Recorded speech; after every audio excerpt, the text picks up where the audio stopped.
Hello everyone, AP nursing study में आप सभी का स्वागत है।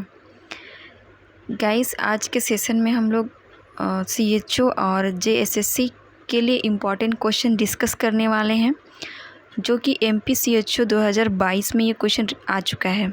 सो गाइस, प्लीज़ शुरू से लेके एंड तक बने रहें ताकि इम्पॉर्टेंट क्वेश्चन आप लोग सॉल्व कर सकें एग्ज़ाम के पॉइंट ऑफ व्यू से और एग्जाम में भी।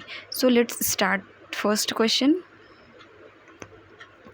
The onset of menstruation is called. प्रथम महामारी की शुरुआत कहलाती है। ऑप्शन 1 मेंसुरेशन साइकिल, नेक्स्ट है menopause, next dysmenorrhoea and last one menarche. Correct answer is है menarche, fourth one. And stop menstruation का लास्ट स्टॉपेज को बोला जाता है menopause. Next question, what is the age criteria for female sterilization as per the NHM guidelines? इस तरह के question बहुत रिपीट होते हैं, सो बहुत ही इम्पॉर्टेंट है ये। फर्स्ट ऑप्शन है, इसमें पूछ रहा है कि what is the age criteria पूछा है फीमेल स्टेरिलाइजेशन के लिए, और ये किसकी गाइडलाइन, एनएचएम के गाइडलाइन से। सो ऑप्शन यहाँ पे 4 ऑप्शन दिया हुआ है। ऑप्शन नंबर फर्स्ट है below the age of 49 years and above the age of 22 years. Second option below the age of 30 years and above the age of 20 years. Next option below the age of 40 years and above the age of 30 years. Next option है below the age of 50 years and above the age of 40 years. Correct answer is the first one, below the age of 49 years and above the age of 22 years. Next question, before recommending oral contraceptives for family planning to a 26 years old woman, the community health officer would look for sign and symptom of which of the following? यहाँ पे एक 26 years की lady आई है, family planning के लिए contraceptives advise करना है and before that as a community health officer वो कौन से साइन एंड सिम्टम्स की, इसमें से कौन सा डिजीज़ के साइन एंड सिम्टम्स को ऑब्जर्व करेंगे। फर्स्ट है डिस्मेनोरिया, नेक्स्ट है अनीमिया, नेक्स्ट है हाइपरटेंशन एंड नेक्स्ट है एक्ने वल्गरिस। सो करेक्ट आंसर यहाँ है third one, that is A hypertension. Next question, kangaroo mother care is necessary till baby attain a weight of. Kangaroo mother care कब तक के लिए necessary है, वो बेबी के कितना वेट गेन करने तक कंगारू मदर केयर दिया जाता है। फर्स्ट ऑप्शन है 1500 ग्राम, नेक्स्ट है 2000 ग्राम, नेक्स्ट है 2500 gram, next 3000 gram. Correct answer is a third one, that is a 2500 gram. Next question, programs deal with training health personal in basic newborn care and resuscitation. इनमें से कौन सा ऐसा programme है जो कि हेल्थ पर्सन को train किया जाता है, किस पे, एक टॉपिक है जो कि new born care and resuscitation है। तो यहाँ ऑप्शन दिया हुआ है। फर्स्ट ऑप्शन है राष्ट्रीय किशोर स्वास्थ्य कार्यक्रम, नेक्स्ट है राष्ट्रीय बाल स्वास्थ्य कार्यक्रम, नेक्स्ट है सुरक्षित मातृत्व आश्वासन, नेक्स्ट है नवजात शिशु सुरक्षा कार्यक्रम। Correct answer is a fourth one, नवजात शिशु सुरक्षा कार्यक्रम। Next question, following vaccines are given at birth except. Okay, इनमें से कौन सा, कितने सारे वैक्सीन एट बर्थ में दिए जाएंगे और कौन ऐसा वैक्सीन है जो कि एट बर्थ नहीं दिया जाएगा। ऑप्शन है first BCG, next poliomyelitis, next है हेपेटाइटिस बी, नेक्स्ट है diphtheria. Correct answer is a diphtheria. बाकी 3 रेस्ट ऑफ देम वो एट बर्थ दिया जाता है। Next question, a child is said to be fully immunised if child receive all due vaccines as per national immunisation schedule within a years age of child. Option दिया हुआ है 1/1, 2/2, 3/3, 5/5। Correct answer यहाँ पे है first one, that is A 1/1। Next question, during pregnancy gaseous exchange occurs to and from the fetus, the process is called। Okay, इस question में पूछ रहा है कि ड्यूरिंग प्रेगनेंसी के टाइम पे गैसियस एक्सचेंज होना है मदर एंड फीटस के बीच में, सो दिस प्रोसेस क्या कहलाता है? ऑस्मोसिस, रिवर्स ऑस्मोसिस, डिफ्यूज़न और कंडक्शन, किस प्रोसेस से होना है? So correct answer is a third one, that is a diffusion. Next question, during delivery the overlapping of the skull bone is of newborn occurs, this is called. Question में पूछ रहा है during delivery के time पे the overlapping of skull का overlapping हो जाना, skull bone का ओवरलैपिंग हो जाना, किसका? न्यू बोर्न बेबीज़ का, न्यू बोर्न जो बर्थ हो रहा है चाइल्ड उसका। तो दिस प्रोसेस क्या कहा जाता है? फर्स्ट है ओसिफिकेशन, नेक्स्ट है मोल्डिंग, नेक्स्ट है protuberance and fontanelles. Correct answer is a second one, that is a moulding.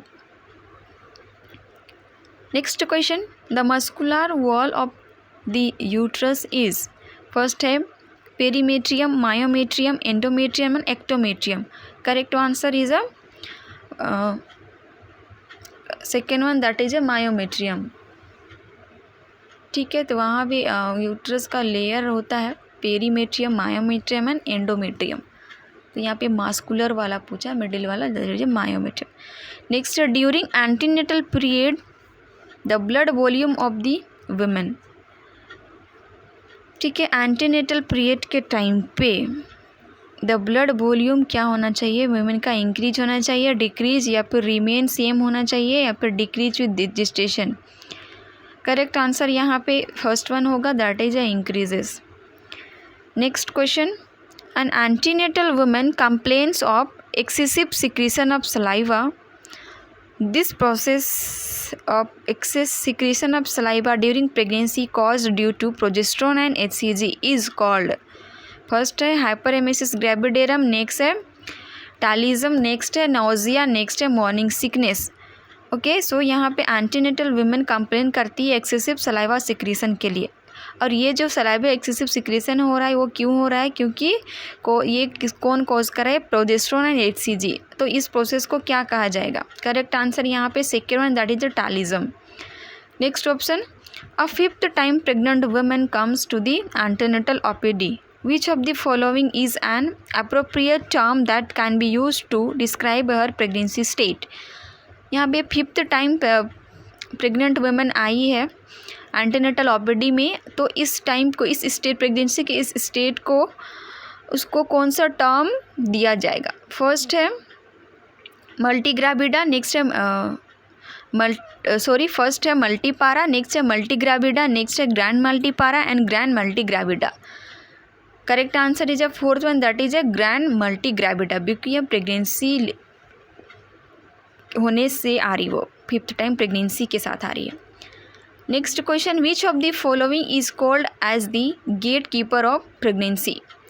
इनमें से कौन सा ऐसा टर्म है जिसे हम गेट कीपर ऑफ प्रेगनेंसी कहते हैं? फर्स्ट है यूट्रस, नेक्स्ट है सर्विक्स, नेक्स्ट है वेजाइना, नेक्स्ट है fundus. Correct answer is a second one, that is a cervix.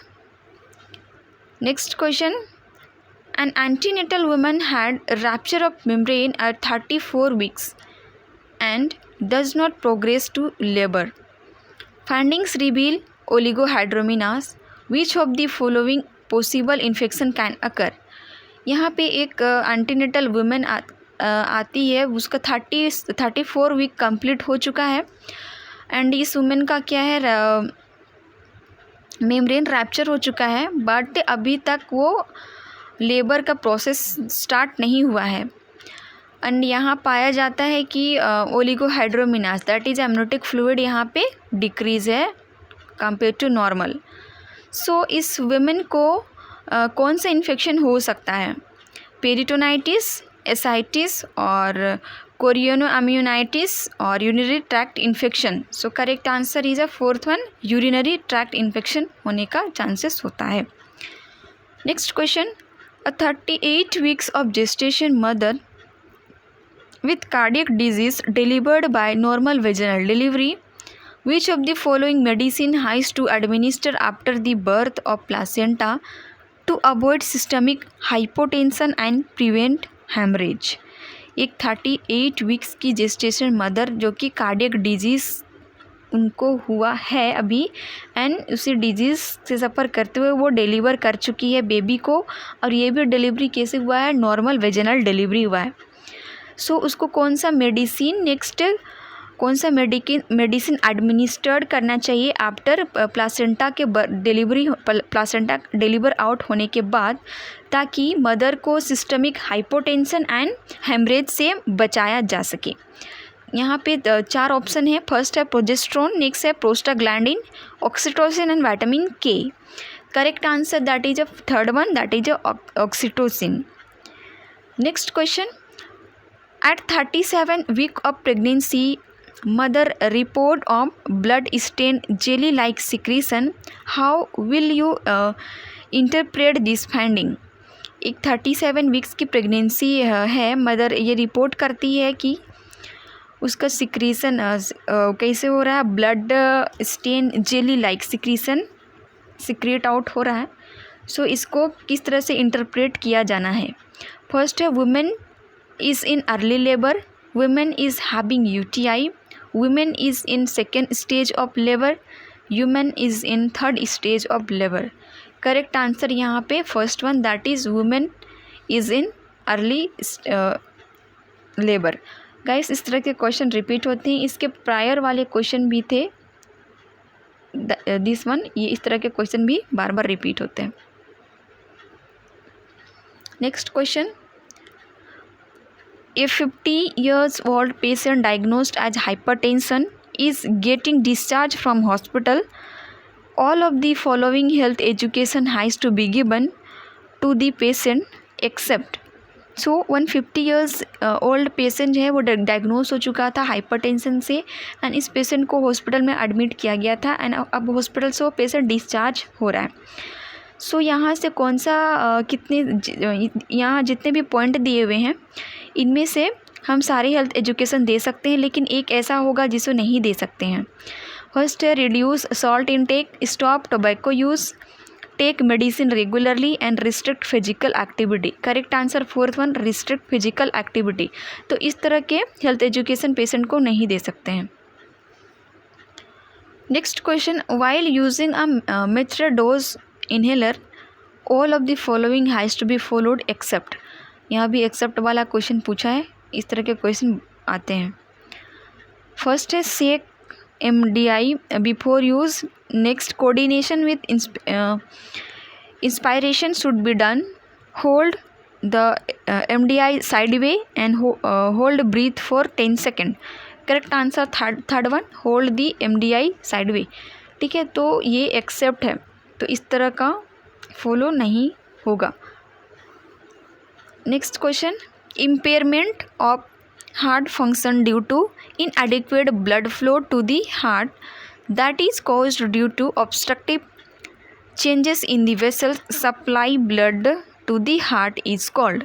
first vasculitis, next है peripheral artery disease, next ischemia and hypertension। correct answer is the third one, ischemia। okay guys, thank you and please subscribe and bell icon को press करिए ताकि अब next इसके बाद का continuation आप तक ज़रूर से पहुंच सके एंड आप ज़्यादा से ज़्यादा नॉलेज गेन करो एंड अच्छी तरह से एग्ज़ाम क्रैक करो। Okay, thank you so much.